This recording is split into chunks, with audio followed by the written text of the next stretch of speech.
زندگی کے ہر موڑ پر جو انسان رسول اکرم صلی اللہ علیہ وسلم کو آئیڈیل بناتا ہے، آپ کو اسوہ بناتا ہے، آپ کے فرامین کے مطابق زندگی گزارتا ہے، آپ کی تعلیمات کے مطابق زندگی گزارتا ہے، وہ انسان کل قیامت کے دن پیارے نبی صلی اللہ علیہ وسلم کی رفاقت میں ہوگا۔ اس انسان کو پیارے نبی صلی اللہ علیہ وسلم کی رفاقت مل جائے گی۔ حضرات، معجم الزوائد کی روایت ہے، حضرت عبداللہ بن عباس رضی اللہ عنہ بیان کرتے ہیں، ایک صحابی رسول اللہ کے رسول صلی اللہ علیہ وسلم کے پاس آئے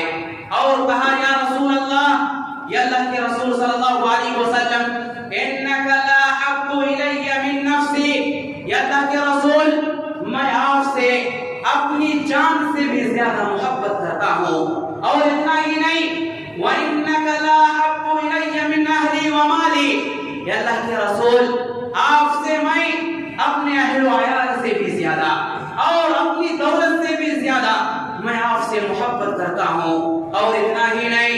وَإِنَّكَ لَأَحَبُّ إِلَيَّ مِنْ وَلَدِي، یا اللہ کے رسول، میں آپ سے اپنی اولاد سے بھی زیادہ، اپنے والدین سے بھی زیادہ محبت کرتا ہوں، یا اللہ کے رسول، وَإِنِّي لَأَكُونُ فِي الْبَيْتِ، میری محبت کی حالت یہ ہے، میں اپنے گھر میں ہوتا ہوں، میں اپنے گھر میں ہوتا ہوں، میں آپ کو یاد کرتا ہوں، فَمَا أَصْبِرُ، میں صبر نہیں کر پاتا ہوں، میں برداشت نہیں کر پاتا ہوں، یہاں تک کہ آپ کی خدمت اقدس میں حاضر ہو کر کے آپ کا دیدار کر لیتا ہوں، وَإِذَا ذَكَرْتُ مَوْتِي وَمَوْتَكَ، لیکن جب میں اپنی موت کو اور آپ کی موت کو یاد کرتا ہوں، پھر میں جان لیتا ہوں کہ جب آپ کا انتقال ہوگا، جب آپ کا انتقال ہوگا تو آپ انبیاء کرام کے ساتھ جنت کے اندر ہوں گے، اور اگر میں جنت کے اندر داخل ہو بھی گیا تو مجھے ڈر ہے کہ کہیں ایسا نہ ہو کہ میں جنت کے اندر آپ کو دیکھ نہ پاؤں، میں جنت کے اندر آپ کو دیکھ نہ سکوں، اس لیے کہ آپ کو جنت کے بالا خانوں میں انبیاء کرام کے ساتھ ہوں گے، اور ایک عام انسان کا وہاں تک پہنچنا، عام اہل ایمان کا وہاں تک پہنچنا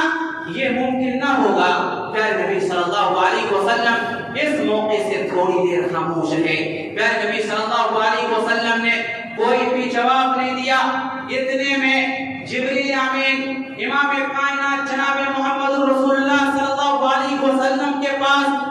قرآن مجید کی آیت کریمہ کو لے کر کے اترے، وَمَن يُطِعِ اللَّهَ وَالرَّسُولَ فَأُولَٰئِكَ مَعَ الَّذِينَ أَنْعَمَ اللَّهُ عَلَيْهِم مِّنَ النَّبِيِّينَ وَالصِّدِّيقِينَ وَالشُّهَدَاءِ وَالصَّالِحِينَ وَحَسُنَ أُولَٰئِكَ رَفِيقًا۔ اللہ رب العالمین نے فرمایا کہ جو لوگ اللہ اور اس کے رسول کی اطاعت کرتے ہیں، فرما برداری کرتے ہیں، یہ لوگ ان لوگوں کے ساتھ ہوں گے، قیامت کے دن ان لوگوں کے ساتھ رہیں گے جن کے اوپر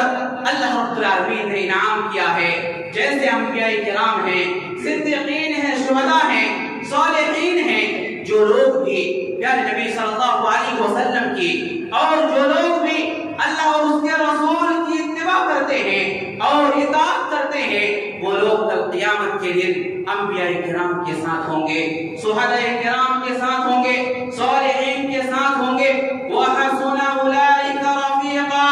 اللہ نے فرمایا کہ ان لوگوں کی رفاقت بہت ہی اچھی رفاقت ہے، ان لوگوں کا ساتھی مل جانا یہ کوئی معمولی چیز نہیں ہے بلکہ ایک بہت ہی اونچی چیز ہے۔ حضرات، اس حدیث سے اس بات کا پتہ چلتا ہے کہ اگر کوئی انسان رسول اکرم صلی اللہ علیہ وسلم کی اتباع کرتا ہے،